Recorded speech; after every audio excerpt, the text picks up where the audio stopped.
PAPERSEAN presents chemistry. Number 2. Elements and isotopes. Types of atoms. Alright, maybe no theme song at all, but at least we have a PAPERSEAN, elements and isotopes, and these are just types of atoms. Remember when we were talking about ions in the last episode? Well, this is basically that, except we changed the number of neutrons. Relative mass is actually really important in this part, but because I have so much to talk about it, but also very little time to, so much to talk about it, that I will, go very briefly on the relative mass, and I'll talk more about it in the next episode. So, get ready for an episode on relative mass. Now, we usually have a total table of elements called the periodic table of elements. And usually, you can just Google it up. This is the most common used one version, but I usually use this version, where instead of these metalloids and the post-transition metals and unknown properties, actually we don't know these properties yet. The one I typically use is this one. And right here, you can see that it splits into more of these groups. The boron group, the carbon group, the nitrogen group, the oxygen group. I think that's the halogen. Yeah, and the halogen group. It's not the fluorine group, and the noble gases. Well, there's even no halogens here, so that is very commonly used. Yeah, but for educational purposes, I will not be using this, but use the one that Google uses with the correct names. You might think of, hey, why are these names like these, like the other names, and not the Unaloctium and Unalomtrion? I think that's how you pronounce the old names. Well, because now we just named them after people and other places. This could Nionium, Flerovium, Moscovium, and I think if you touch one of them, it just tells you the property on the side. So this would be Copernicium, and it has very unknown properties. This is just a model of it. It's cool, right? I mean, they even show you it. It's so cool. It's so cool. But let's just not use this too much. And usually, I will be using this to show you what they look like. But however, I will be using this to show you how the molecules act. Let's get back to Google. Let's talk about it. This table. Let's ignore this for now. The periodic table has a lot of elements here. Hydrogen has its own little table because it doesn't really seem to group with everything else that we know its properties, but it seems to be similar to nothing, in fact. Lanthanum goes here, actinium goes here. They just put it here. They just put it here because it's just useful, and it's like a placeholder. This blue one is called the lanthanides, and the bottom one is called the actinides, because we have to move this here, or else the periodic table will go wonkas. And no one likes wonkas, except I guess Willy Wonka, chocolate factory. But that's a whole different story. The first element we've ever discovered, obviously, is hydrogen, and it just looks like this. Now variations vary. One of the people I've talked to about just said that it had one proton and one neutron and one electron circling around. Yes, the proton and the electron part was correct, but I'm not sure about the neutron part. Also, Google uses the fact that it only has one proton and one electron spinning around it. They even use very, very, very good Bohr model simulations.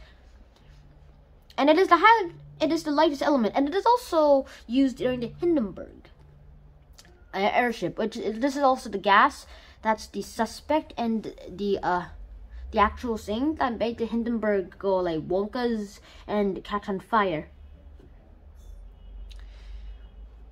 Now let me just tell you everything I know about the periodic table. This hydrogen has its own group. Lithium, sodium, potassium, rubidium, cesium, and francium are all in the alkali metals. Beryllium, magnesium, calcium, strontium, barium, radium are all in the alkaline earth metals. These ones over here, like purple, are the transition metals. They're basically pretty good for conducting electricity. And these are the post-transition metals, the green ones. And they're also pretty good for using computers. In fact, actually, no, that's in the metalloids. Metalloids, by the way, has silicon, which is very useful in making a lot of stuff. Like silicon is used to create the chips. It's used to create the chips for this iPad that I'm using to teach you something. And now these other blue ones are called the reactive nonmetals. The red ones, actually let me call them pink because this is red. The pink ones are called the pink ones are the noble gases. As I already told you what these blue ones and these orange ones were. And the gray ones are all unknown properties. They're very new. Now it may look complete right now, but it's not. Like there are probably more elements, but there has to be in the periodic table because by like a time there will be enough protons that if you want to stabilize it, you have to have the equal amount of electrons, and by that time, but like in theory, there is an atom where the number of protons and electrons are the same, but they are too much that the electrons have to spin faster than the speed of light, which is impossible unless you are a mad scientist. So then it would possibly be possible. That has to be just like before that, when it has to be just like the speed of light. Only light can catch up to light. These are very new elements, and Oganesan is the most new element. It's the new guy in town. And yes, it has a whopping, the original one has a whopping 118 electrons. And it was first synthesized, basically created in 2002 in a joint institute for like some nuclear experiment, I guess. It's highly unstable, as most atoms are once they have too many electrons and protons and stuff. It can explode. Usually for atomic purposes we use uranium, which is very, very, very, very, very, very unstable. So not even sure what to call it anymore. So that's all. So that's the periodic table of elements. And now let's talk about the symbols on the periodic table of elements. We have to get to the isotopes anyway. Now, you can see that silver has an atomic symbol of Ag, not like S. Like, you know, like Argentina? It actually means the land of silver. And if you search it up, because of the Latin argentum and the Sanskrit argunas, which means bright, and it's like, it does make sense. Remember Argentina? Well, Argentina is named Argentina because of argentum. Argentina means the land of silver, where mythical beliefs said that there were a lot of places like people thought that there were literally mountains of silver in Argentina, which is why they called it Argentina. Ridiculous, right? Yeah, I'm pretty sure it's ridiculous for all of you guys. It turns out there were no silver in Argentina. Sad.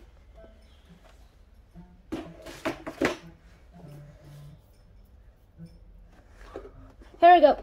Now let's talk about isotopes. Now isotopes are basically like ions, some form of an atom. But however, it only changes in the amount of neutrons. So let me just go for lithium here. Like a 3. Now lithium has an atomic mass, which we'll talk about, like atomic mass of 7. An atomic mass of 7. And lithium has 3 protons. Only has 3 protons. It only has 4 neutrons. And of course, in this case, it will have 3 electrons.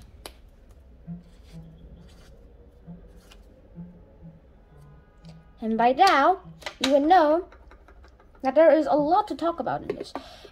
Now, this is not an isotope. It is just a regular format. Like, it's not really 7. It's like 6.9 something. I just rounded it up to 7 just for you guys to make it easy for you guys. And then we would actually have an isotope of lithium would be lithium, I don't know, 8, where there would be an additional a neutron. And there are such things as lithium 6, where there are like 1 less neutron than the original lithium amount of 4 neutrons. So there will be 3 neutrons and 3 protons and 3 electrons in lithium 6. And that is all. That is all for elements and isotopes. Well, next up, we'll be diving more into the atomic mass. See you then. Schnan out. Peace. The elements and isotopes. Types of atoms. Check.